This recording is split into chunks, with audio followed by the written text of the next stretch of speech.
afternoon, Mike and Jonathan. I'm going to go over last week's internet weather. Let's start with the top 10 most reports for the last week, ending yesterday. Here, actually, we are showing the top 10. The way the chart is basically, you will have the port number, and in the third column, you have the positioning from last week and what is the position for this week. As you can see, for the first four positions, there's no change, basically. The ports 23 TCP, which is Telnet, 444 TCP, 1433 TCP, which is MS SQL. I'm skipping ACMP. It's basically related to ping and ping replies. Sometimes it is associated with the DDoS backscatter. And it's followed by 22, which is SSH port, 443, SSL, 80 is HTTP, 3389, which is RDP, Remote Desktop Protocol, 8089, and actually rounding up with 81 TCP. But I want to concentrate on the number 9 position, 8089, which was at 13th position last week, but it jumped up by 4 positions for this week. Well, what's nice is that we don't see a lot of strange port activity in the top 10. Yeah, these are all pretty well-defined services that, make sense that people are targeting. Yeah, I mean, that's a very good point, Mike. I think since few months at least, we are seeing on our backbone, there are not much differences, much activity within the top 10. Maybe I should say within the top 5 or 6. The port numbers, they pick themselves. Sometimes 23 is on top, sometimes 22 comes up to the top, but the positionings are right there. The reason being, it's not surprising, 23, 445, RDP, 3389. These are all actually always used by leveraged various botnets and malware for propagation. But once in a while, we see like some port numbers like 8089 TCP and maybe sometimes some high-numbered ports, which are maybe probably one of the botnets trying to use some new code, maybe some new tactic, and they try to use that some new port number. But let's see, what's this 8089 TCP and what services are running in it?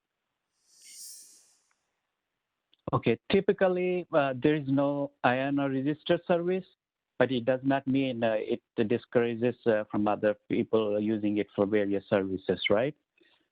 Traditionally, it's been used by Legato Networker, I think, which is now EMC Networker, and Sun Solid State's Backup.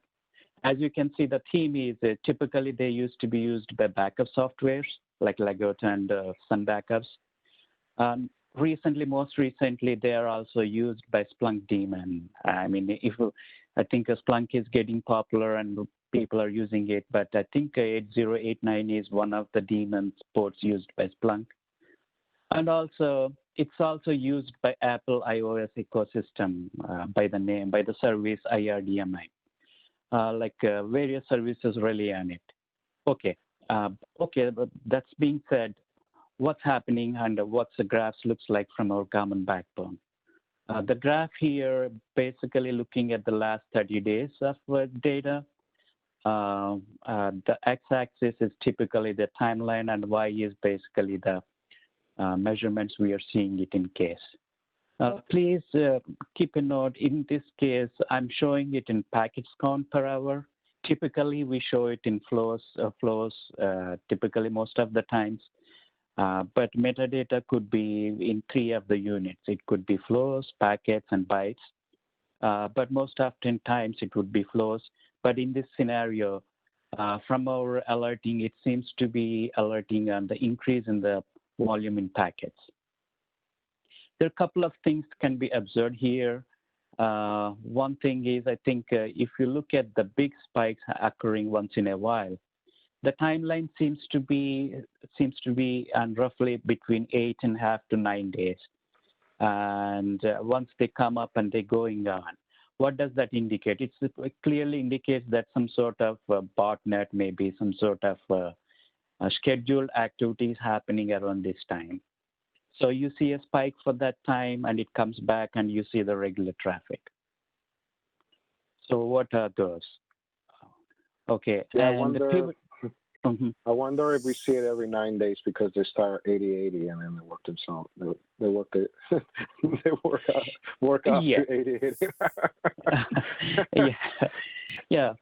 I mean, it's also possible. I mean, it's not necessarily nefarious sometimes, but if people are still using those backup softwares, for example, they do incremental as well as full backups, right? Sometimes Right. they do it to full backups on certain period of time. Probably that could align with that, but Got it.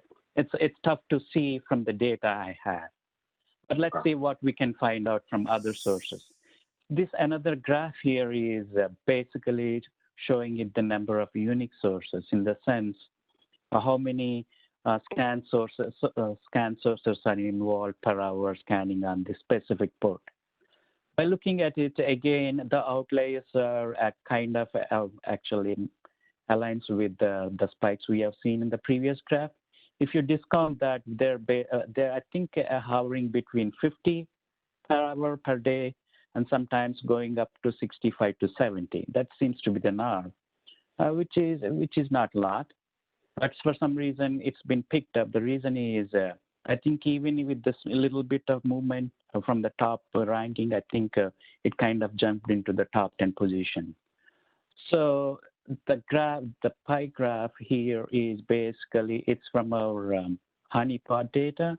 By looking at this data, the breakdown seems to be, most of them seems to be HTTP, which is expected kind of. There are also some mix of RDP and some malformed HTTP requests, and there's some other category I did not capture here. But what indicates is basically some sort of brute forcing happening on this port too. That means some bad actors are knocking on this port with malformed HTTP requests, as well as trying to poke and get via RDP protocol on this port. That's possible. That's what this pie graph is representing. So then actually, I picked one of the hours for the alerts and actually grabbed all the scan sources, and I tried to see how geographically they're located, right? And if you see, they're not many. Most of them are European region, some are in Asia Pac, and some in Ukraine. But a spot check of a couple of IP addresses seems to be most of them are some sort of scanners, like which actually aligns with our theory. This could be done by some sort of automated scanning, as well as maybe a couple of IP seems to be multi-home, like maybe residential DSL IP addresses. So I think that's one of the reasons it came up to the top, but we are watching it, but nothing malicious seems to be found from the analysis of what I've seen for today. Yeah, so you're saying it just looks like your regular scanning, people scanning the internet. And yeah. There's something is happening with those peaks, but it's probably just, again, more scanning, right? Like it's... Yeah, more scanning, yeah. Yeah. So then moving on to the most sources probing. It's similar to the top probing, but in this case, we are looking at the scanners per se, basically. That's what represent most of the scanning / botnet activity, we could say. Again, here, I think 445 from last week, it jumped up to one position to number one position, which basically swapped places with 23, which dropped by one position. There, I think, usual suspects that we have seen from the last couple of weeks. But I would like to concentrate on two ports here, which are at the number 38291 TCP, as well as 8728. So what are those? Why I picked those two ports and what it is, what's happening with those ports? We will see in the next slide. Okay, basically, again, I'm showing the last 30 days of common backbone activity we are observing. Typically, these two ports are associated with the MikroTik routers. I728 used by Winbox and 82915 API access for the MikroTik routers. Like you see, it's kind of started like a couple weeks into September of this month. It peaked around sometime, and again, actually, they dropped. What I'm showing here is it's a kind of a stack graph. For example, 8728 is on top of that 8291. I was showing it so that we can see the correlation between the two ports, how closely they're related. Okay, and this is showing actually sources as well as with respect to one port 8291 TCP.